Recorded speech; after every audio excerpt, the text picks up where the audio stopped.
This is part B of the second video on using FLIR Thermal Studio to analyze and calibrate infrared images. And in here, I'm going to continue with emissivity, but I'm going to show just an example of how a different material, stainless steel, which is more infrared thermally reflective than the painted door in my first example, I'm going to show how it's different. The process will be the same for finding emissivity.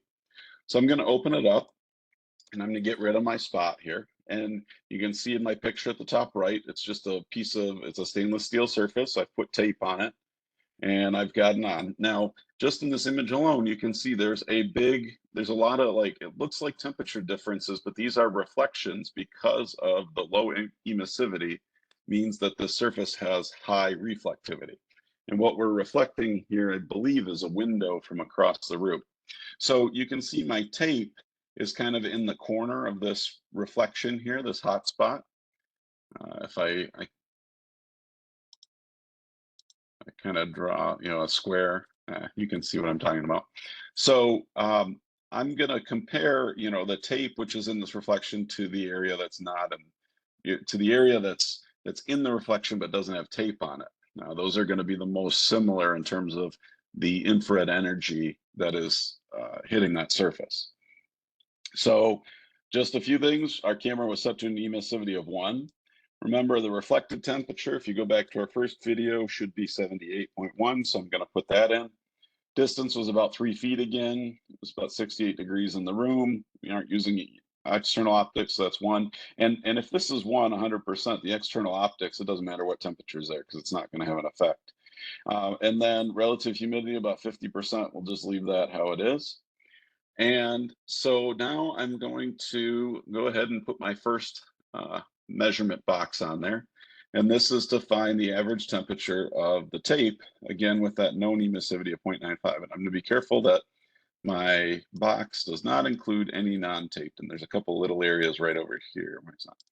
And on this one, you can see I'm using MSX, but on this one, I can actually do it in just the thermal image if I do thermal only, because the surface emissivity of the stainless steel is so much different than the tape, which is the known 0.95, we get a big contrast between them. And so that's where I can work. I don't even need to use that MSX fusion. I can just use the thermal image by itself, which is the best way if you're able to.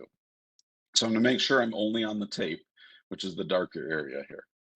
And I'm going to click on my box. And again, I don't need hot spot or cold spot. I want average. I don't need hot or cold spot markers. I'm going to enable those local parameters again. And I'm going to put 0.95. I'm going to leave my reflected temperature. That's still 78.1. And the distance is still about 3 feet. And then I'm going to click out of there. And we can see my box 1. It's showing that surface is about 63.9. Which, that somewhat makes sense. The room, I said atmospheric temperature was about 68. Maybe it's cooling down a little bit, or I may have had the atmospheric temperature off a little bit.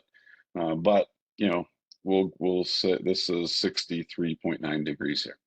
So now I'm going to create a second box, second rectangle, and I'll put it up here. And again, I'm staying in this thermal reflection, because the area here, there's more energy hitting here than there is over here.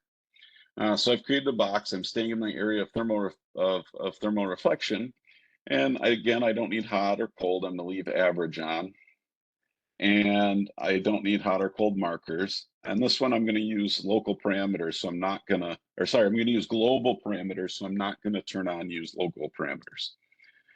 And so you can see we have a big difference here. Box 1, which I'll rename that one as tape. And the tape has a star for local parameters because I set 0.95 for the local emissivity. Box 2, we'll say, is just the surface. And that one won't get a little star next to it. Okay, so our tape is saying it's 63.9, our surface 68.4. And so now I need to adjust the global emissivity to get the surface to match the tape. So let's try going down to 0.9. So you can see it dropped to 67.3. If we go down to 0.8, drop down to 65.9, so we're still not even there yet. Let's try 7. 64.1. 6. Oh, 6 is too far. So we're somewhere between 0.6 and 0.7. So let me try 6.5. Okay, came back up to 63, but still a little below 63.9. Let's try 6.8. All right, 63.7, 0.69. There we go, 63.9 degrees. And what I was watching again is this difference between the tape and the surface. The tape wasn't changing because that's using global. So again, if I start with the 0.95, you can see this is too high for surface, 67.9. Go to 0.8, still high at 65.9. Go to 7, still high at 64.1, but just barely. So then I think I went to 6.5, drops to 63, so that was too low. So 6.8, 63.7, still a little bit low. 0.69 gives me 63.9. So if I was going to continue to image this surface, the stainless steel surface, I would have to set the emissivity in my camera to 0.69. Or if I've already taken all my images, I can go into all my images that don't have the calibration tape in them.